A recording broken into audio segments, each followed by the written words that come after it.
Donald Trump نے یہ کہا کہ ہم نے کامیابی تو شروع کے گھنٹوں میں ہی حاصل کر لی تھی، اور ہم تو یہ کہتے ہیں کہ شروع کے گھنٹوں اور دنوں میں ہی ایران نے کامیابی حاصل کر لی۔ اس کی وجہ یہ کہ جتنے دعوے ان لوگوں نے کیے تھے کہ ہم جب یہاں بمباری کریں گے اور ان کی لیڈرشپ کو ٹارگٹ کریں گے تو پھر لوگ نکل کر کھڑے ہو جائیں گے اور ریجیم چینج ہو جائے گا اور ہم اپنی مرضی کی حکومت بنا دیں گے اور ایران کو ہم اس طرح کر دیں گے، وہ تو سارا کا سارا ان کا فیل ہو گیا۔ ان کی اسیسمنٹ کی بھی غلطی تھی، یعنی آج کی دنیا میں اتنی بڑی ٹیکنالوجی اور اتنی بڑی انٹیلیجنس کے بعد یہ ان کا ٹوٹل فیلئر ہے، اور یہ امریکہ کو سمجھنا چاہیے کہ یہ اس وقت وہ کتنے زوال اور ڈھلان کا شکار ہیں۔ ایران نے جس طرح سے ریزسٹ کیا ہے یہ بہت بڑی بات ہے، اور ہمیں مکمل طور پر اس کو سپورٹ کرنا چاہیے، اس لیے کہ ان کے پاس تو کوئی دوسرا راستہ ہی نہیں تھا۔ انہوں نے اپنی لیڈرشپ کی قربانی دی ہے، اپنے نوجوانوں کی اور بچیوں کی جس کے اوپر بمباری کی گئی ان کی قربانی دی ہے، اپنے جتنا انفراسٹرکچر ہے وہ اس کو برداشت کر رہے ہیں ان پہ بمباری،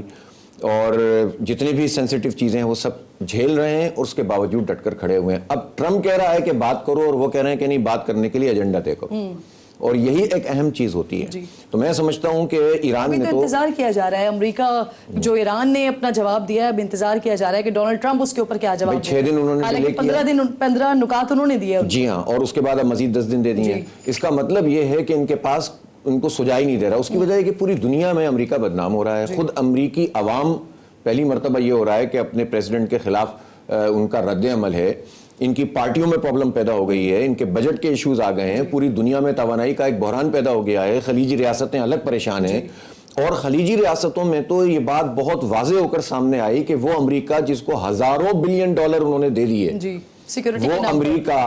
ان کی سیکیورٹی نہیں کر رہا، باقی سب کچھ کر رہا ہے، لوٹ مار کا نظام چل رہا ہے۔ یعنی پہلے بھی سینکڑوں ارب جو ہے وہ ڈالر انہوں نے لیے ہوئے تھے، اور ابھی پچھلا آپ کو یاد ہوگا پچھلے سال جو دورہ فرمایا تھا ڈونلڈ ٹرمپ نے، جس میں تحفے بھی وصول کیے تھے، اور کہیں 400 بلین ڈالر، کہیں 600 بلین ڈالر، کہیں 1000 بلین ڈالر کے معاہدے ہو رہے تھے، اور ڈیٹا سینٹرز کی بات ہو رہی تھی۔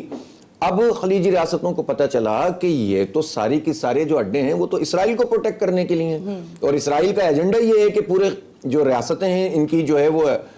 سر نو صف بندی کی جائے، اور اس کا جو گریٹر اسرائیل کا خواب ہے وہ پورا کیا جائے۔ اس وقت امریکہ ایک یرغمال ریاست ہے، ایک طرف وہ لوگ ہیں کہ جو صہیونی ہیں، زائنسٹ ہیں، اور ان زائنسٹ میں نہ صرف یہ کہ اسرائیل کے یہودی زائنسٹ ہیں بلکہ کرسچن زائنسٹ بھی موجود ہیں جو خود امریکہ میں بڑی تعداد میں ہیں، اور دوسری طرف انہیں جو لوگ یہ سارے کام انجام دے رہے ہیں ان میں وہ ہیں جو شیطان کی پرستش کرنے والے پجاری ہیں، جو ایپسٹین رجیم ہے۔ اس وقت بیسیکلی جو امریکہ میں رجیم کام کر رہی ہے ڈونلڈ ٹرمپ کی سربراہی میں، وہ ایپسٹین رجیم